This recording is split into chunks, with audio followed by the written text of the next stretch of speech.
Been at Cal for 2 years. Before that, I was the offensive coordinator at Oregon, where we had tremendous success. And the first thing when I got to Cal that I needed to do was put together a staff that was not only great coaches and teachers, but great people who cared about the kids. Okay, one of the things that was very evident to me when we got to Cal, at Oregon we're 11-1, we're number 2 in the country.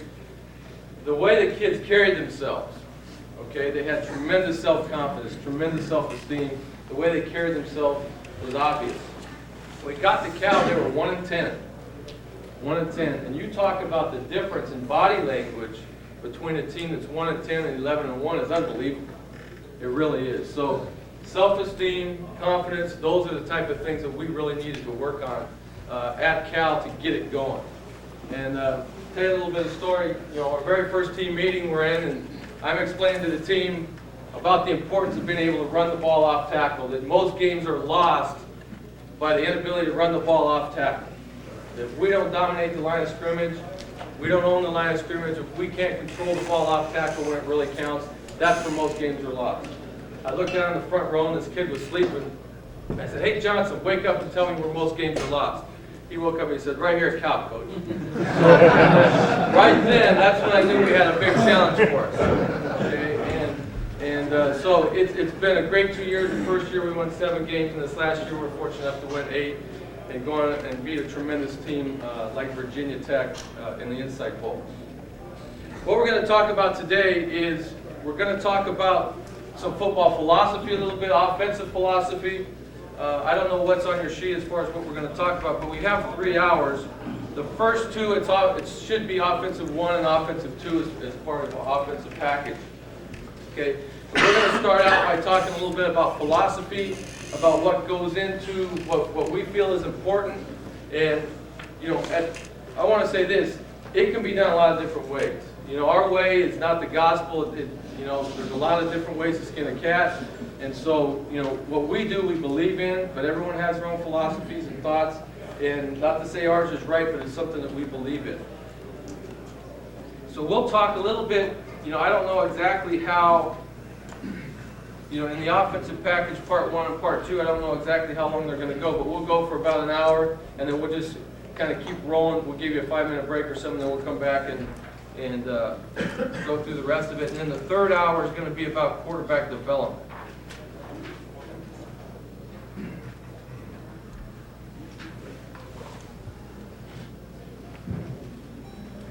Okay, we're going to talk a little bit about philosophy and then get into some of the things as far as game planning maybe that we look at as we're going in to prepare for a game. Then we'll talk about some specifics as we get going. Okay, first off, philosophy. Have a balanced attack with the ability to run and pass the ball from various formations, motions, and shifts from anywhere on the field. Okay, the first thing, attack, don't sit back. Okay, the aggressive element of what we're going to do. Being aggressive as far as formations are concerned, being aggressive as far as getting the ball down the field, being aggressive as far as sometimes releasing 5 receivers. Okay, we're going to try to put the pressure on the defense. Okay, you're going to be aggressive. Okay, and then dictate the terms. Offensively, what we want to do is we want to dictate the terms. Okay, we all know in this room that if you're in 3rd and 3, it's a lot easier than if you're in 3rd and 10. Okay, so what we want to do is we want to dictate the terms so we can get in that 3rd and medium. We want to stay out of 3rd and long. Okay, because 3rd and long, the percentages go way, way down. Okay, to keep the sticks moving. All right, 3rd and 3, there's a lot of things that you can do. You can run various protection schemes where you're free releasing people, so if you do have to throw hot, you're still making the first down. You can run the football, you can use your screen game, you can use your receiver wide screen game, a lot of things if you're in 3rd and short or 3rd and medium. Okay? All the time my wife tells me, "Why do you run the ball up the middle? I hate that play." Right? I mean, everyone you talk to, a lot of the women that talk to you, they say, I hate that play when you do that. And they don't really understand it's a situational game. Right? 3 times 3.5 equals a first down. Right? So to run the ball up the middle has a purpose. All right? Okay, next. Strive for balance, but keep the defense off balance. Okay, run-pass ratio. On early down, especially first down, okay, our run-pass ratio, we like to be 55-45 run to pass. Okay? 55-45 run to pass.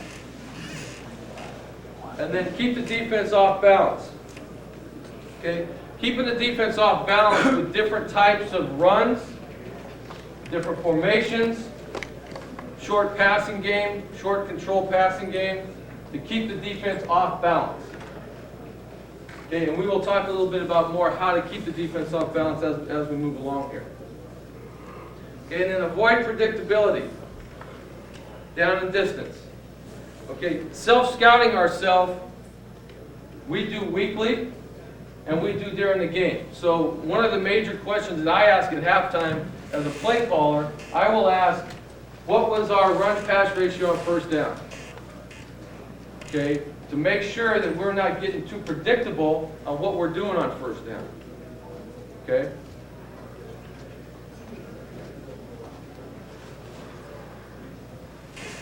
Okay.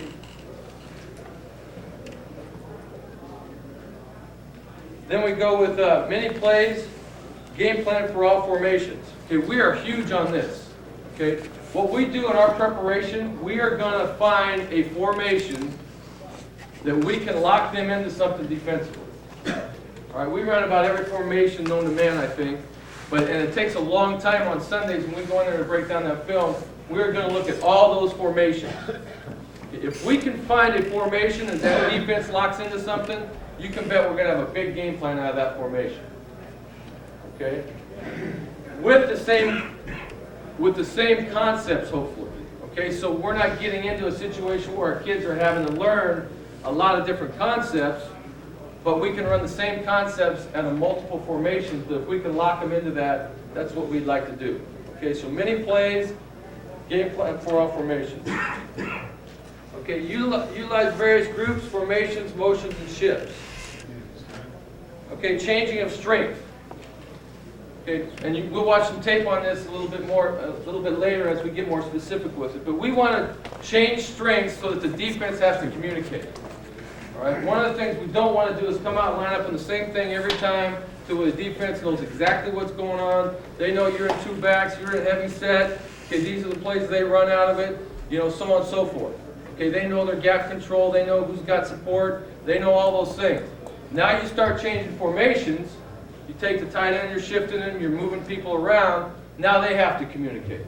Okay, so offensively, we like to change the strength to do that. Okay, adjustments. When we talk about adjustments, personnel groupings. Okay, that we are constantly going to be changing personnel. Believe me, as a play caller, I used to call plays from the box all the time. Now I'm on the field, which I much prefer the box. But as a play caller, you can kind of sense the defensive coordinator squirm when you have different personnel groups coming in and out. Now, I don't know how much you guys get into that, but I know at the college level, a lot of defensive coordinators predicate their defensive game plan by the personnel grouping. Okay, whether it's 10 personnel, 11 personnel, 12 personnel, whatever it is. Okay, so we're going to change personnel constantly. Okay, send 3 receivers in the game, send 2 tight ends in the game, so on and so forth, and make that defensive coordinator work. All right, don't let him have an easy night. All right, make him work and understand what's coming at him. Okay. And then desired matchups. Matchups come in a lot of different ways, and this is what we try to look at on tape. Where can we find matchups, and how can we get them? Okay? You got to put, our job as coaches is to put our kids in a position to be successful. All right? So if you're putting a kid in a position that he can't be successful, then we're not doing our job as a coach. Okay? So look for desired matchups. That's something we constantly look for. They come in a lot of different areas. It's not just that 4-4 receiver on that 5 flat corner. Okay, it's not just that matchup. It's that offensive lineman, that offensive tackle, that if he's to an open end, they have their best defensive end right there rushing off the edge, and that guy can burn up the field. Okay, what do you do to create a matchup that's going to help him? Okay, you stick a tight end there, and then you shift the tight end, and you make that guy go through a tight end so you're helping the guy. Okay, so different matchups in a lot of different areas. Okay? Then 5, utilize skills and ability of players. Adjust your key players to make plays in certain positions. Okay? Which sometimes you have players that can do something very well, and sometimes you have players who don't do something very well. If you have a receiver that runs the best post corner, then put him in a position formation-wise to let him run the post corner. Okay? Utilize your personnel effectively. Okay? Enhance opportunities for success. Okay? Again, with using your personnel. Who's your best reverse runner? Okay? Utilize that. Do you have a receiver that's a good double pass thrower? Do you have a running back who can throw the football? Do you have a right-hander or a left-hander? Okay, some of those things that are positive in the game plan to utilize your personnel so that you're effective. Okay? On the other side of it, on the flip side, is when you're looking at guys that don't do something very well. Okay? Don't put them in a position, we try not to put them in a position to fail. Okay, personnel-wise. All right, and I've been guilty of this, but we had a receiver at Oregon named Keenan Howery who was a little bitty receiver. He was a great receiver. He would do anything you asked him. He would run through a brick wall for you. And so now we spin him and we're going to block an inside linebacker. All right, and this inside linebacker was at Arizona State, happens to be, he weighs about 245 pounds. Keenan weighs about 170. Okay, so we put him in motion and we're going to go in and block that linebacker and try to get in his way and run the ball off tackle. Okay, well, the coach is telling me, Coach, Keenan can't block that guy. And I had a lot of confidence in Keenan. I said, Keenan will block him, don't worry about it. In the game, we have him do that. He's a speed bump. The guy ran right over the top of him. That was a bad decision on my part as a coach to put that kid in that position. It's something he was going to give a great effort to do, but he was just physically unable to do that. Okay, if you have a receiver that may not be a great blocker, to ask him to crack block, that's probably not the best thing to do. Okay, as far as getting on him that, you have to do this, you have to do this. If you have another guy who's better at that, utilize that guy. Okay? Okay, let's talk about offensive goals and objectives. Okay, first off, I will tell you that we don't have a lot of statistical goals. We just don't. I heard a quote this morning on ESPN from the quarterback from the Panthers say that Coach Fox says that statistics are for losers. Okay? Well, I tend to agree with that in some form, in that we don't go into games worried about how many yards we're going to throw for. We have to rush for 150 yards, or we have to throw for 300 yards, so on and so forth. And we don't go into games with those stats. Some people have these big goal boards that, you have to have this and you have to have that and so on and so forth. I think there's a place for some of that, but we don't get caught up on a lot of that. Okay, the number one objective is to win. Score more points than the opponent. Number one objective. Okay, I remember probably, maybe 3 years ago now, I was at Oregon. We had just finished playing Arizona. They had a great defense. We'd won the game like 14-10 or something like that. And I was totally in the tank. We didn't play very well offensively. We only scored 14 points. We were averaging like 38, and we only scored 14. And I was really depressed. And we're up in this room after having a beer, and this one guy comes up to me, and this coach from Davis, who'd coached forever, Coach Soker. And he said, "What's wrong with you?" And I said, "We played terrible." He said, "Hey, listen." He said, "You won the game, didn't you?" He said, "Yeah." He said, "Well, listen. The longer you're in this game, you're going to understand it's not easy to win. It's not easy to win. So every victory that you have, cherish that victory and take the good, take the bad, but you won the game, so you need to be happy with all the victories." Okay, so that's our number one goal. Okay, next, perfect ball security. No fumbles or interceptions.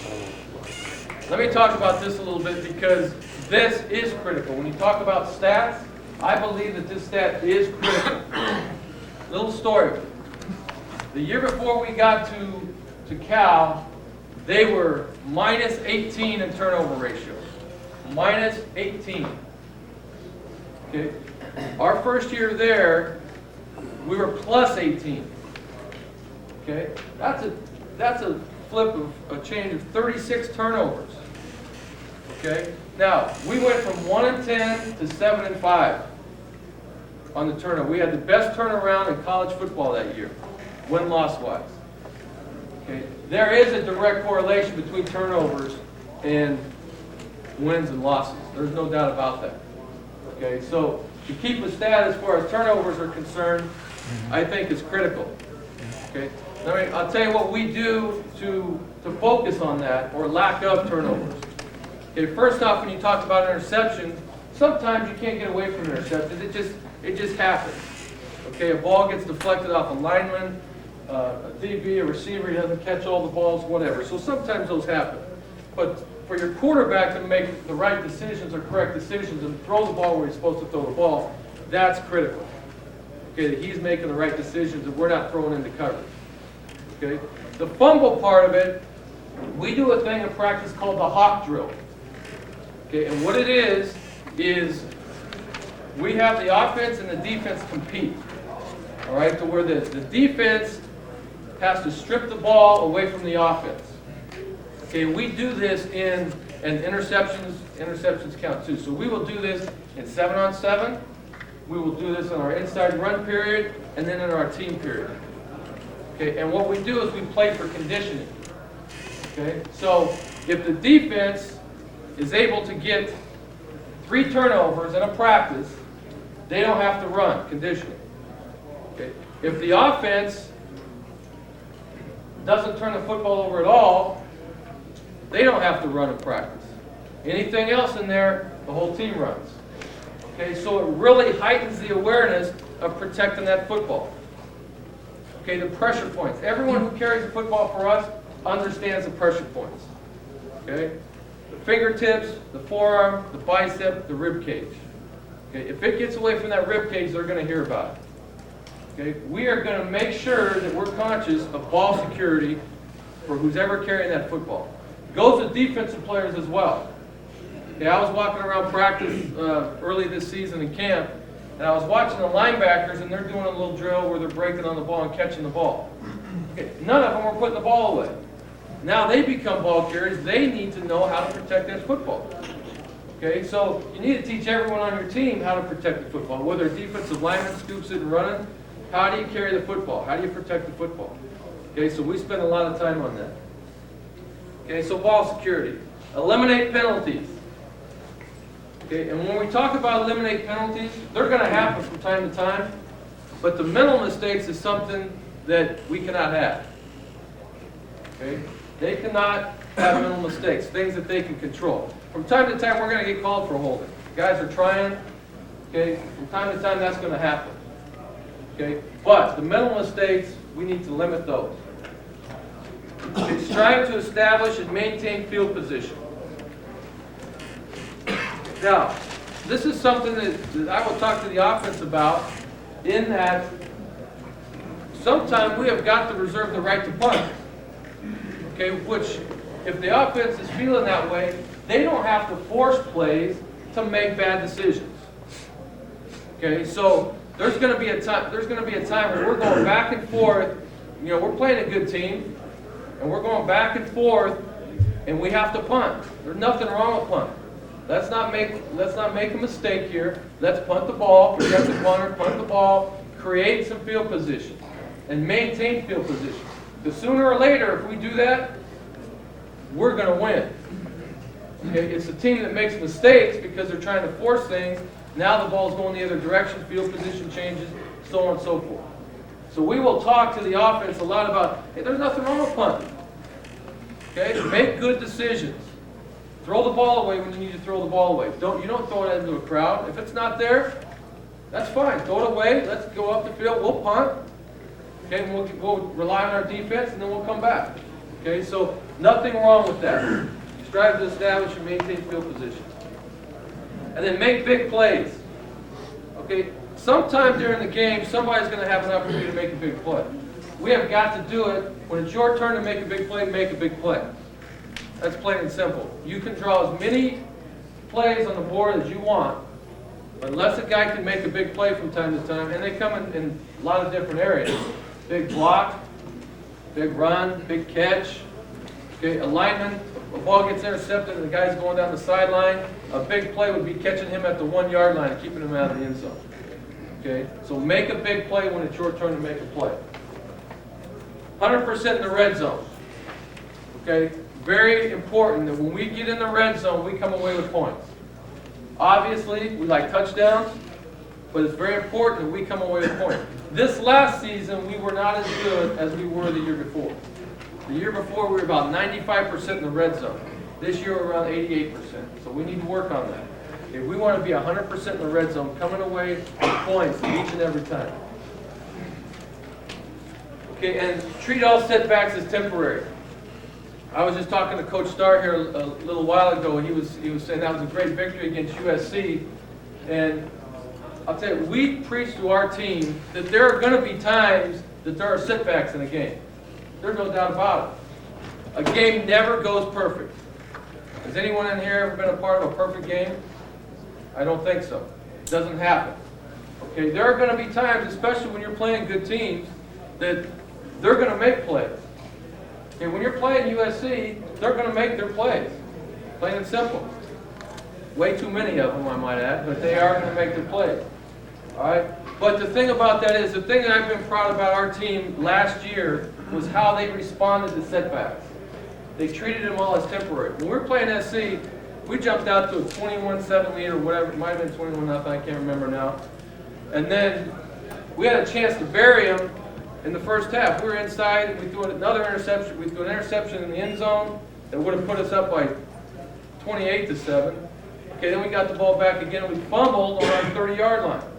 This is all before the first half where we had a chance to really bury it. They came back in the second half and tied the game up 21-21. Okay, and so now, how is our team going to respond? How they scored one of those touchdowns, we threw a pick and the guy took it for a touchdown. Okay, that's a setback. How is our team going to respond now? I guarantee you, they did not bat an eye.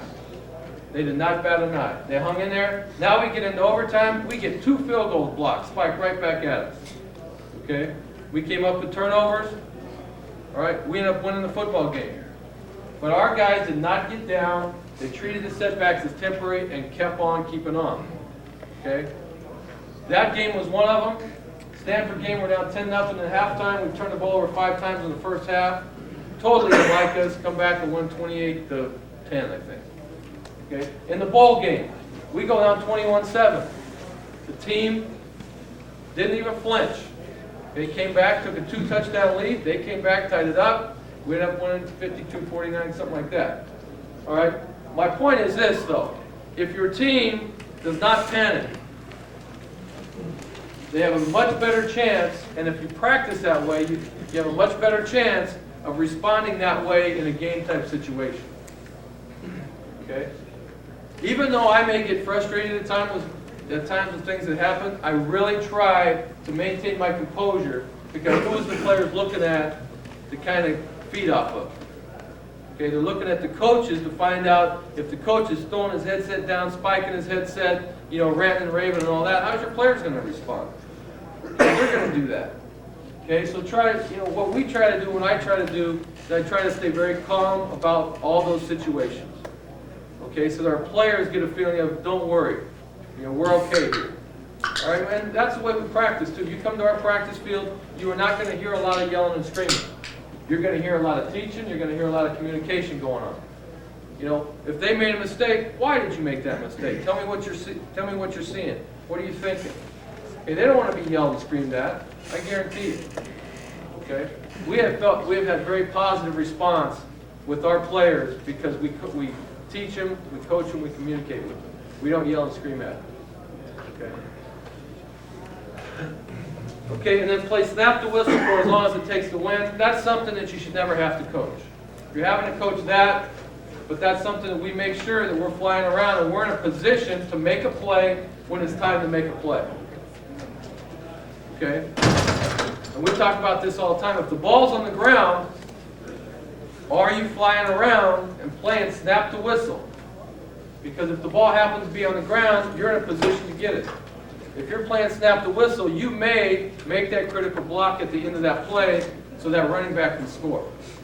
How many times have you seen in the game the backside receiver has to cut off block the free safety or the corner, and the running back breaks, and that guy's over here jogging, and that corner or that safety ends up making the play on the 10-yard line, where if that receiver would have been playing snap the whistle like he's supposed to, that wouldn't have happened. Okay, so some of the things that we go in as far as our goals and objectives are concerned in all phases of the game. Okay, any questions on that? Okay, let's talk a little bit about offensive system.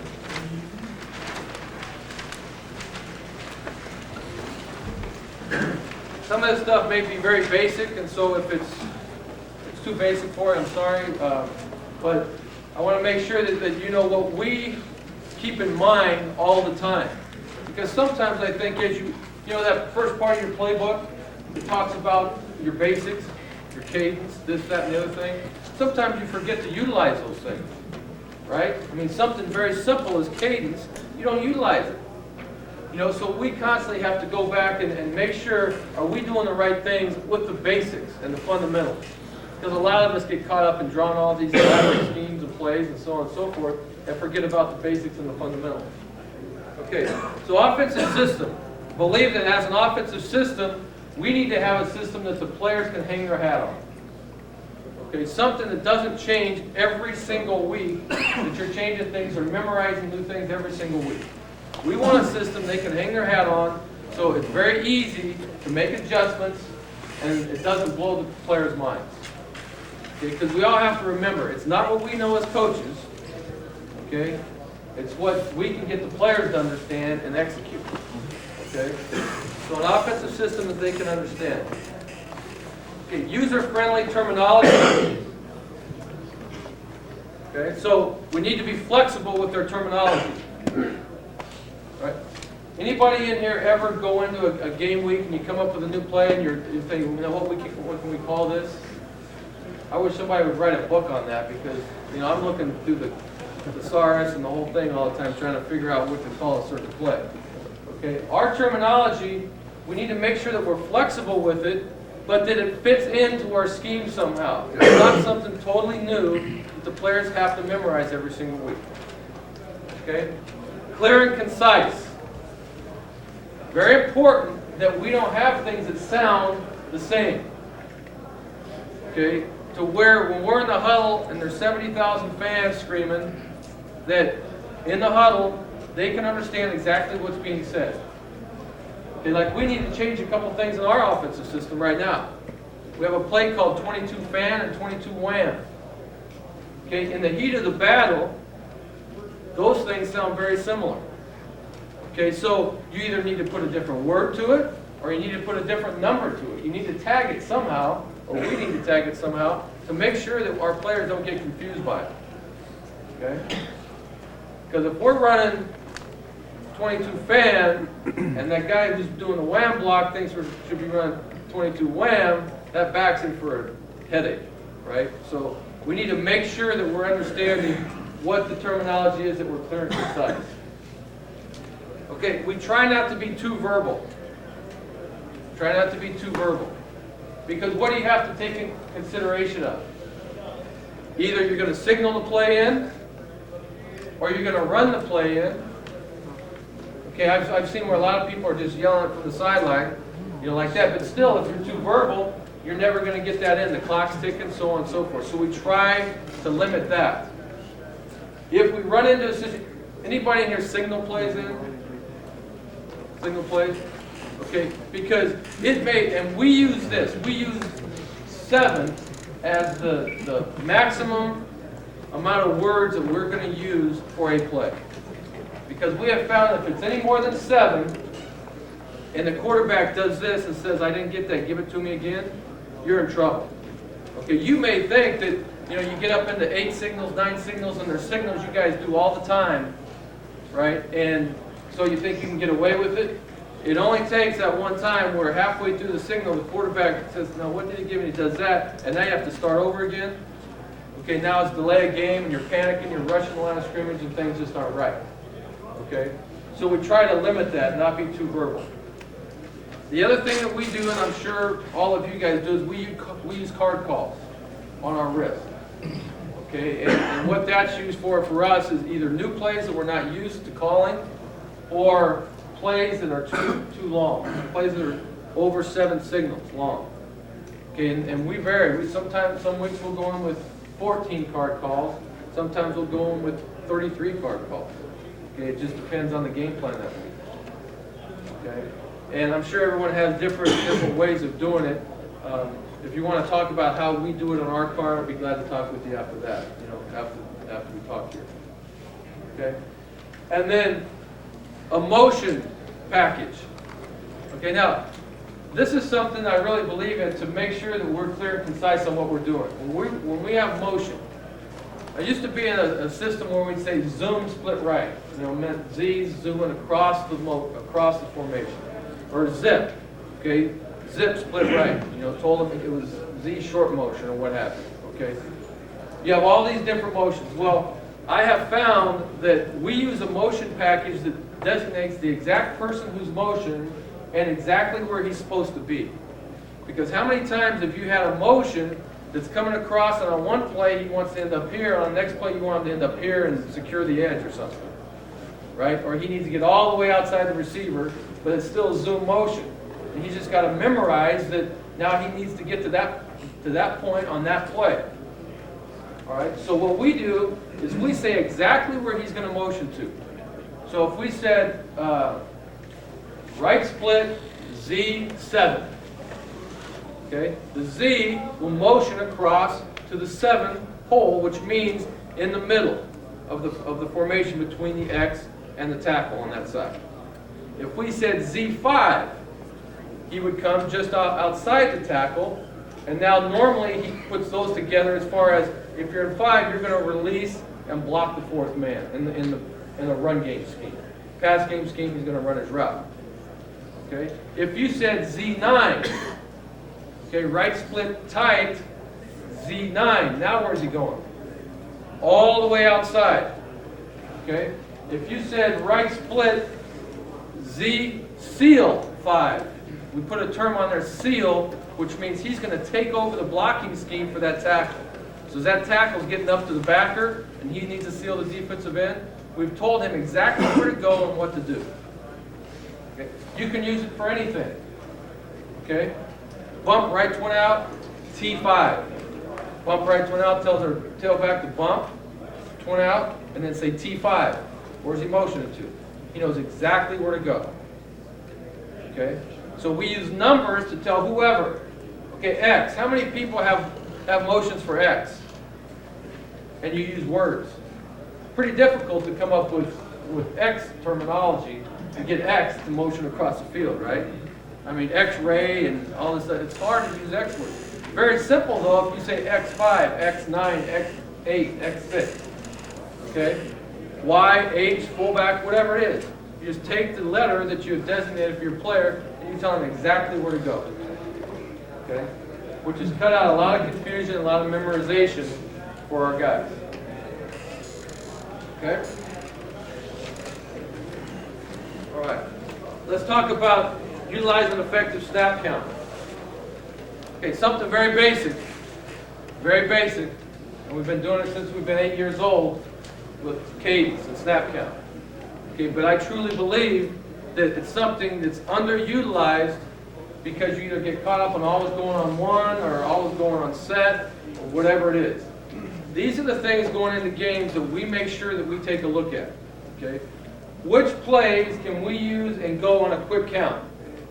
So we're just coming up and we're just going on sound. We're getting up, go. Okay? We have to communicate a lot in our play schemes. Okay, so we have to figure out which plays those are. Okay, we can just get up and get off. You're playing a team that stems a lot. Right? A defense is stemming. You get up there, quarterback's hands going underneath that center, bang, here they go. They're trying to confuse you. Right? Get up, have simple plays, quick count, go. Knock them off the ball. Okay? They better get to where they're supposed to be or you're going to knock their ass off. Right? So there's a place for quick count. Tempo count. A tempo count for us, like is on set. So we would say, Ray, Ready, set. You know, it's like on your mark, get set, go. All right. So our guys know that we have a tempo count. They can anticipate what the count's going to be. But there's some information that is given in that count. When I say ray, set, ray is a terminology that we use to say what the front is. Even set, odd set. So there's information there, but it is built in with the tempo count where we can get off the ball. All right? Okay, and then a long count. Same thing as far as using a long count. You got defensive guys that are real antsy. You got a defensive end that's a great pass rusher. You want to do something to slow him down a little bit. Okay, so you're going to go on 3 to get that done. You have guys that are blitzing the A gap and they want to hit it running. You know, now you go on 3 and they're in the gaps, things like that. Okay, so we want to make sure that we utilize our long count. Okay, and then an audible system. Okay, we really have two audible systems. We have a verbal audible system and a non-verbal audible system. Okay? Verbal audible systems are used as part of the cadence and the snap count to change plays, as we all know. Okay? Non-verbal are things that we use as signals to receivers, running backs, even from the lineman to the running backs. Let's say we're going to change a scheme up front. Okay, let's say we come up and we feel like we have an off-tackle play where it's supposed to be big on big and the back's going through the inside linebacker, let's say, like an ISO play. All right? Now one of the schemes would be, let's say the defensive end is really wide. He's really wide. Okay? And now we want to G-block it. So now we're going to block the tackle down, kick out, and still take the back through. Okay, but may change the back's entry point a little bit. Okay, or we're going to make a through call. We feel like that guard can get that guy blocked by himself. The backer's inside, and then the tackle's going to go through and block the backer, and the back will block the defensive end. Okay, 3 different schemes to run the same play. How do we do that? We do that by non-verbal audibles, by the tackle patting his butt to come down, giving a hand for a through call, things like that. Okay, that would be a form of a non-verbal audible. For the quarterback to come out and get to any pass route that he wants, we would say something like right double select 180 silver. Select tells us, heads up, I may change this route. Okay, what's he going to do? He's going to look out there and he's going to give a hand or touch his helmet or whatever. Those are all non-verbal audibles. Okay? Those things can happen between the line and the backs.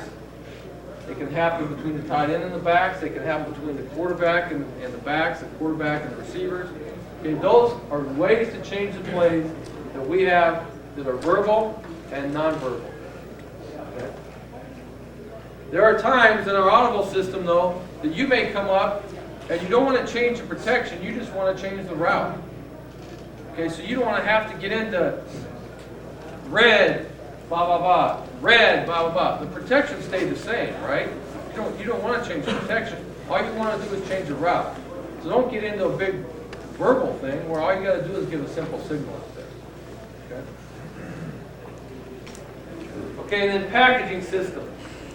Talk a little bit about packaging. How many people in here package plays? And when I say that, I mean packaging of run to run, run to pass, run pass. How many people in here package plays? Just show of hands. Okay. We are big on packaging plays. Okay, because what we feel is if we can put schematically our guys in a position to be successful, now it's all about execution. It's about fundamentals, techniques, are our guys as good as theirs, knocking people off the ball, running the ball, throwing the ball, blocking the guys, things like that. Okay, so we will package plays. And I'm going to talk to you a little bit further about that later, as far as how we package plays.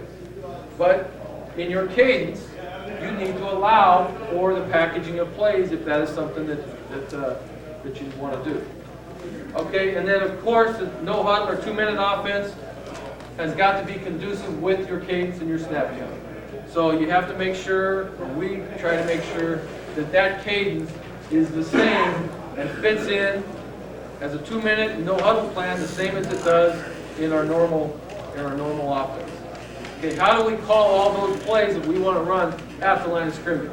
In the huddle, does the terminology change that much from the huddle to the line of scrimmage? And how do you get that done? Okay, so something very fundamental as far as the cadence is concerned. There's a lot of things that go into it. Okay, so it's something that we try not to overlook, and we make sure that it all makes sense. Okay, and then as we're game planning, have a situational plan.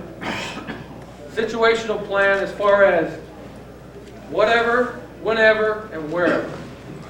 Okay, so whatever the situation is, down and distance-wise. Okay, whenever, meaning what time of the game is it? Okay, and wherever, meaning where are we on the field? Okay, all those things right there that we have got to make sure that we take into consideration.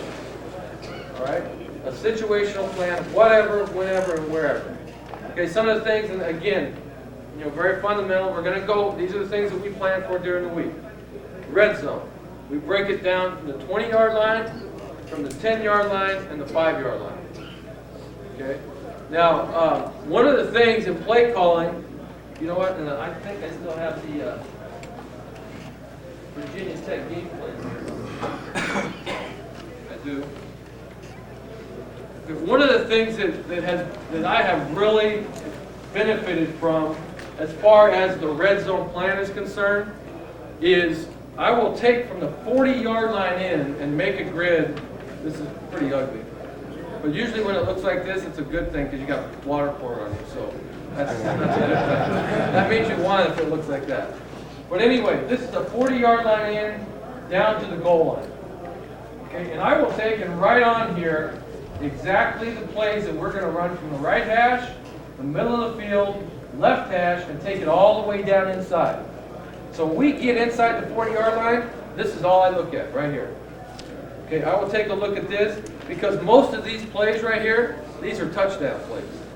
These are plays that you know is going to the end zone, have a really good chance to score with. All right, so that's what I look at right there. Because some of the plays that you have, if you put them on, we also have it on another page over here. Okay, like this, where it says greens on it, it says plus 20, plus 10, plus 5, and 2-point plays. Well, some of these plays, you may only want to run, you can only run from the left hash. Okay, or you can only run from the right hash. Or it's a better middle of the field play. All right, so that's where this comes in handy. Okay, this is something I started doing probably about 10 years ago, and it has really benefited down inside the red zone. Okay? So a red zone plan, all those areas. Coming out, we have to make sure that we have a plan coming out. Okay, that we know what type of runs we want to run coming out, what type of throws, what type of protections that we have. Do we want to take a shot coming out? Personally, we never like to pitch the ball, okay, or run slow developing plays down there.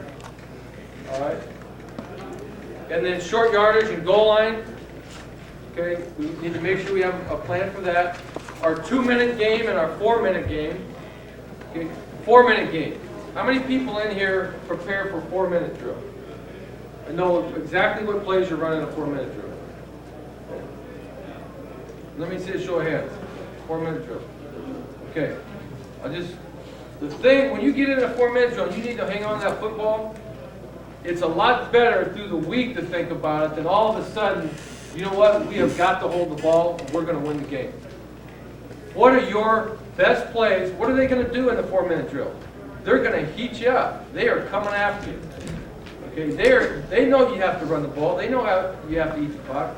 What are you going to run that is going to secure the football for you? Number one, that you don't turn it over.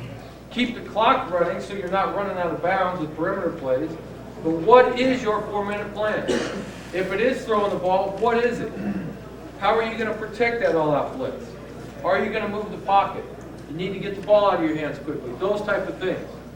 So we will go in with a 2-minute plan, as we all have. 4-minute plan is critical to make sure that we understand we prepare for that during the week.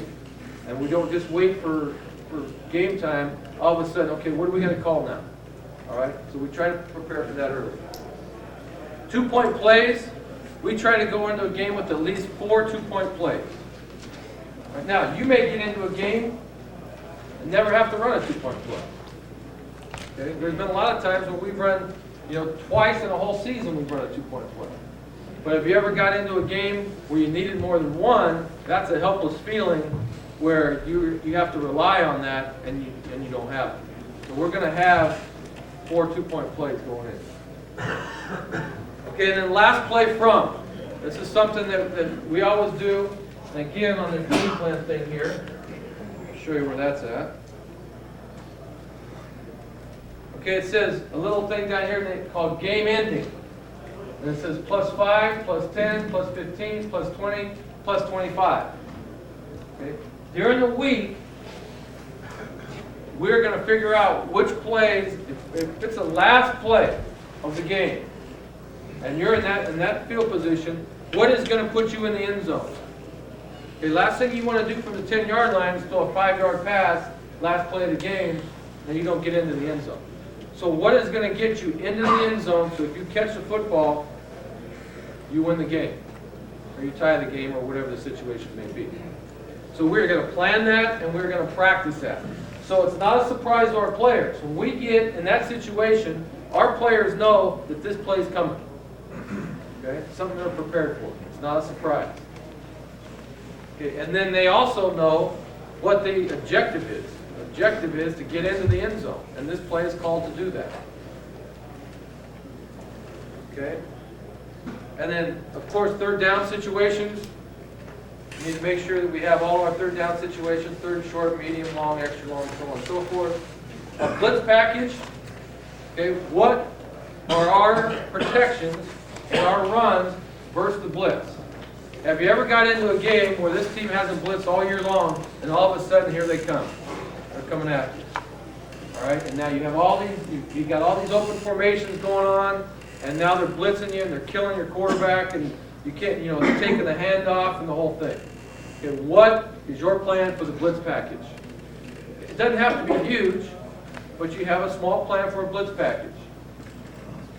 Okay, and then a motion package. Same thing. We're going to go into every game with some type of motion package. I don't care if they have played 99% cover 4 all year long. We're going to have a motion package going into the game. Same thing. You come out, you've seen cover 3 all year long. Off corners, no problem. Now you get in the game, all of a sudden, they're going to come up and press you. Okay? They're going to press you. You can't get off the line. Breaks down the timing of your passing game. You're getting sacked. Your receivers are frustrated. Okay? What are you going to do to help them? Have a motion package to where you can move people around and create some different releases. And we're going to talk extensively about how to use motion here in the next hour. Okay, we're going to talk about the advantages of motion. I want to show you some tape about what we do with motion, shifts, things like that. Okay, but as we're planning, we're going to make sure that we have a motion package and some picks going on, right? I know they're illegal, but we're going to have a couple of those. Okay, and then packages. Okay, when we talk about packages, like I said, run to run. Okay, we're going to come out and we're going to have a situation where we're going to run the same run to this side or the same run to this side. Do we have a Okay, and I'll show you, let me just give you a brief example of this. Okay, because we may not get to the run game to get about 10 other pages here. An example of this would be like this.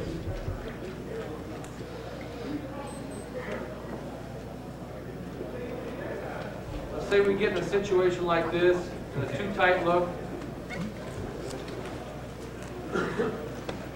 Okay, a run to a run.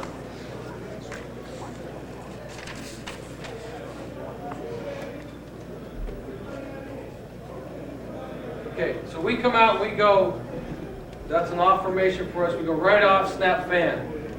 Okay, so we're going to come out and we're either going to run fan to this side or we're going to run fan to this side, and we're looking for the one technique. So he comes out and he says, he gives a directional. For us it's with a number, but you can say right, or whatever. And then, so we're going to run it to one technique. So this tight end would motion across right here, and we would run an ISO right there at that. Okay, off to the backside back. Okay, so that would be a run, depending on where the one technique. Then if it went left, we'd send the other tight end across, and he'd be the lead blocker. Okay, so that's a run to a run, same run. It could be one run to a different run. Okay, so you want to run ISO, or if you don't like to look for ISO and you want to go the other way with the sweep, you go the other way with the sweep, whatever it may be. So that would be an example of a run to a run. Okay, the next would be a run to a pass. A run to a pass. And I want to show you something that you can build this in, again, and you really don't have to audible to it or have a nonverbal audible. You don't have to have a verbal or a nonverbal. I'll give you an example of one of those. Okay, let's say we're like this. We're in a twin set.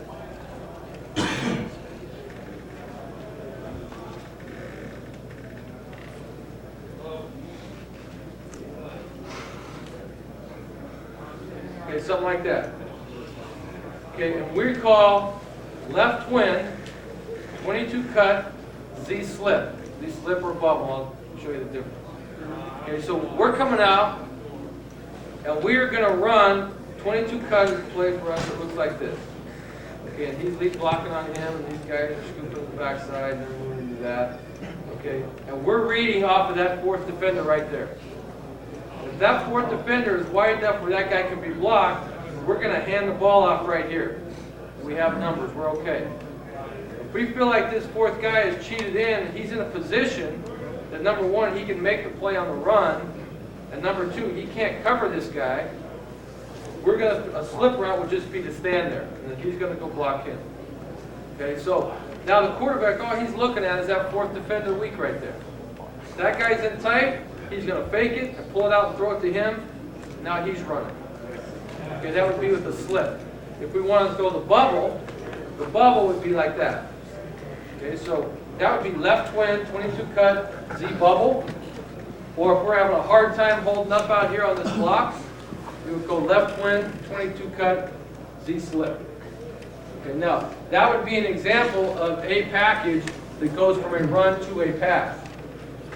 Okay, where we didn't even have to audible in any way to it.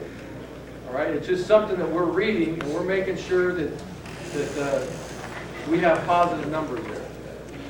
All right, so that's an example of a run to a pass.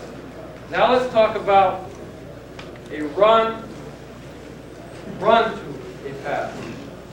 Okay, this is a little bit more complicated. Okay, now let's get in the 3x1 set.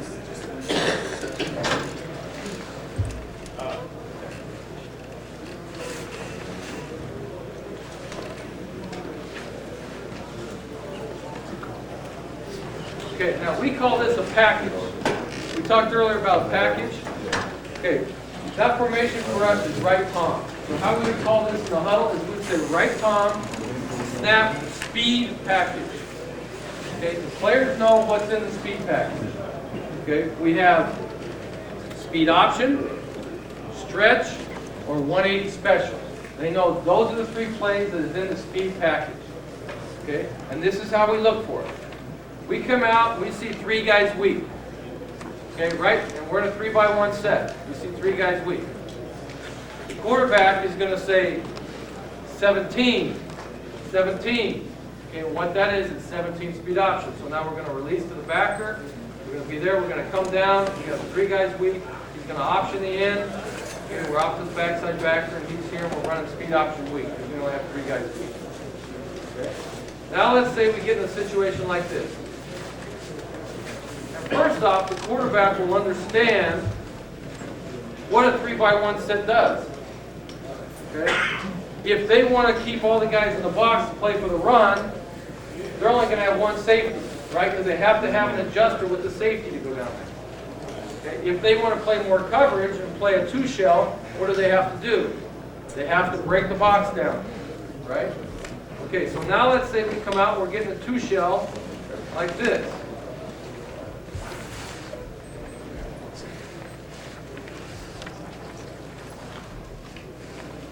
Okay, so now in this package, what the quarterback's looking for, quarterback sees a safety that's maybe a little bit low over here. We're expecting a corner that can be in position and come blow up the speed option.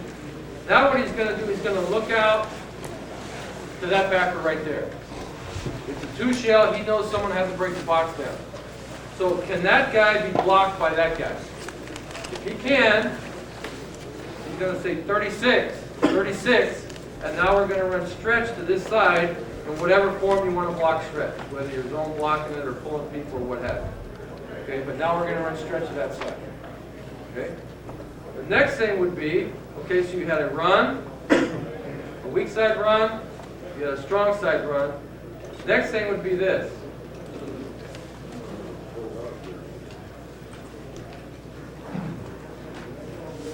Same situation.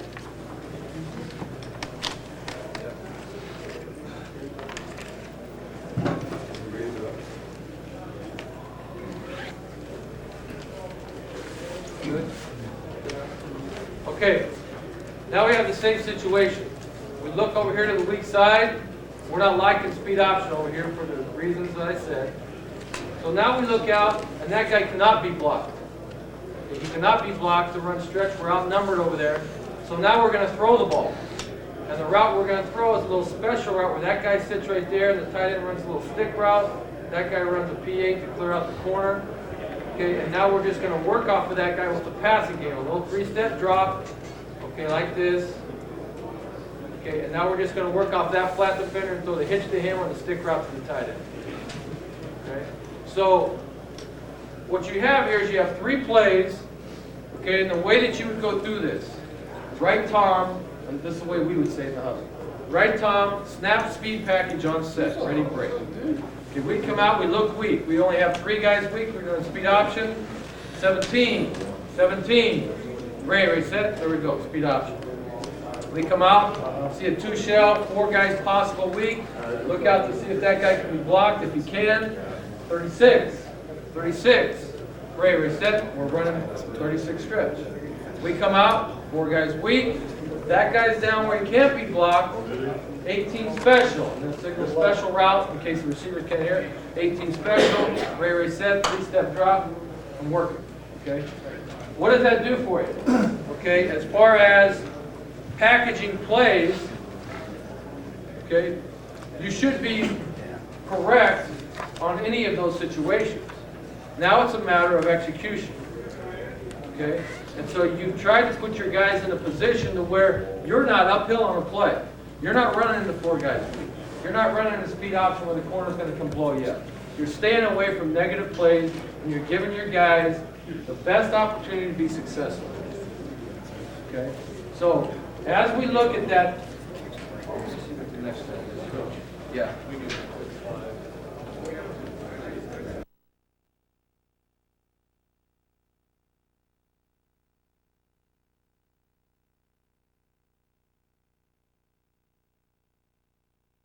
She's getting